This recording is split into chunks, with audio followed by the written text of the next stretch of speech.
Well, good morning. This is Plant Smart Living with Farmer Fred. Really glad you could join me today here in the kitchen.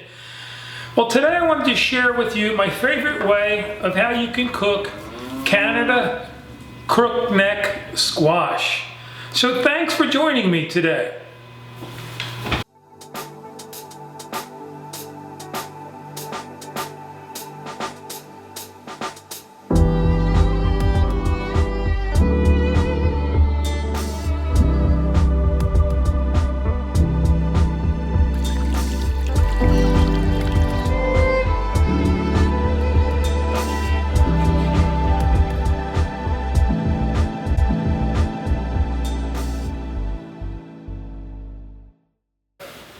Well, you know, today it's a rainy day here in Pennsylvania, and you know, we just had snow about a week ago, and so I was all ready to do some sowing of my garden seeds outside, but you know, it was postponed for a week until all that snow melts, and so I thought I would do a couple videos in the kitchen.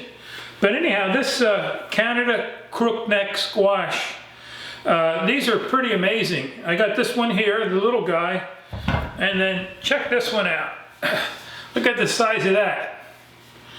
It's amazing. Now, I ended up buying these from a market. I got both of them. Actually, it's an auction place up on Monday mornings, and I ended up buying both of those for $1. And you know, these are very similar to your Waltham butternut squash, and they cook very similar.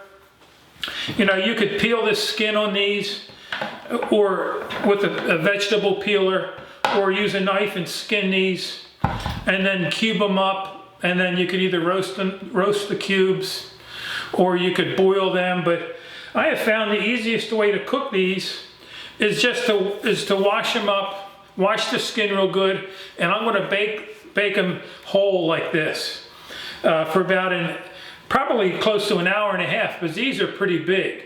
I like to keep them in the oven until the skin's nice and brown. And what that also does is I like to caramelize them. It really brings out the sugar where these taste nice and sweet. And so I have a baking pan here, and I also going to use some parchment paper. I have it lined here to keep clean up nice and easy. But you know, trying to slice these up with a knife, as is butternut squash, you know, it can be pretty difficult to cube these up, pretty dangerous sometimes, because these skins are pretty hard. And so, you know, and using parchment paper, you know, they say on the box here that it withstands temperatures of up to 420 degrees, and you're also not to use parchment paper under a broiler, and so you just have to be careful. I'm going to be setting the temperature here at 400 degrees at my oven, and so I'm just going to wash this up real good.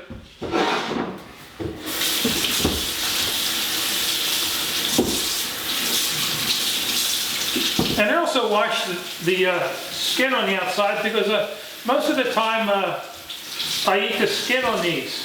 They're really tasty. And once they're baked real good, you just slice right across them with your knife, and then you can scoop out the seeds.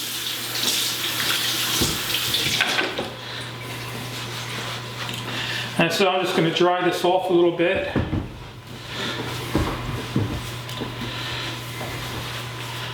But yeah, you know, these are very nice, healthy starch for us. They have vitamin A in them, vitamin C, potassium. And so what I'm going to do is I'm going to put this in the oven for about an hour and 15 minutes. I'm going to check it. And then once it's done, I'll see you back in the kitchen. But let me stick this in the oven real quick.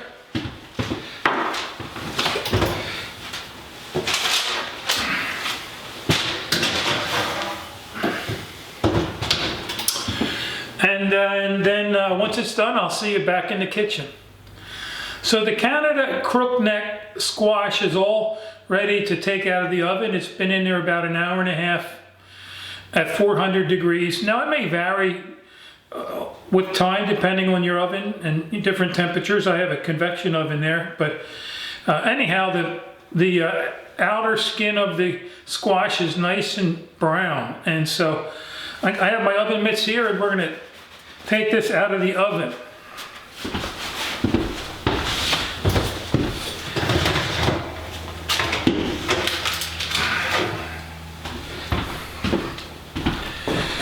it's nice and looks nice and juicy and brown.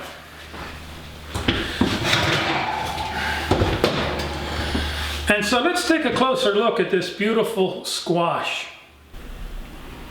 So you can see how nice it looks being roasted like this in the oven. And so let me grab my knife and we'll start cutting this up. So I have a nice long slender knife, it's nice and sharp, that I'm going to use to start cross-cutting this. And grab a fork here. And also you might want to let this sit 5 or 10 minutes, you know, to let it cool down before you cut it.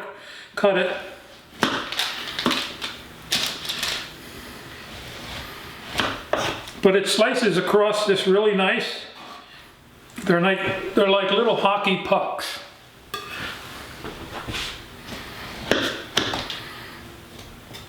And I think roasting them like this really brings out the juices in them, and the juices cook all within the shell.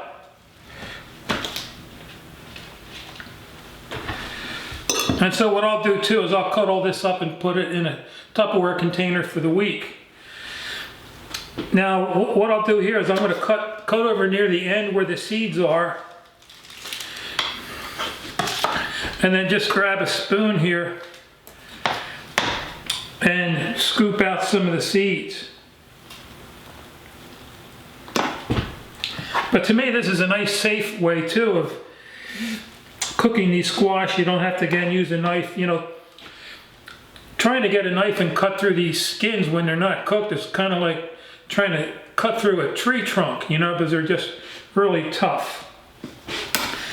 And then you can even take a knife and just cut across the end and scoop out more seeds. And then, you know, dispose of the seeds. And then I'm just going to finish cutting across this a few more times. And depending on how you like it, you know, these squash, you could leave them in the oven even longer, you know, or a little bit shorter. But an hour and a half is probably, again, this is a pretty big squash, and so that's about what it took, 90 minutes. And so you can see they're just deliciously nice-sized pieces of squash ready to eat. You know, I'll have these for lunch or for dinner. I'll microwave them just to warm them back up again. And my dog Bailey just loves eating these butternut squash. They taste similar to baked sweet potatoes. So anyhow, I hope this video has been helpful for you. If you have any questions or comments, or you can leave them in the section below. And also, if you haven't subscribed to my channel, please do so you can receive future videos. And you could also visit us at plantsmartliving.com to learn more about how to plant vegetables in your garden, and also how to reclaim your health. So anyhow, I hope you have a wonderful day today. So until next time, this is Plant Smart Living with Farmer Fred.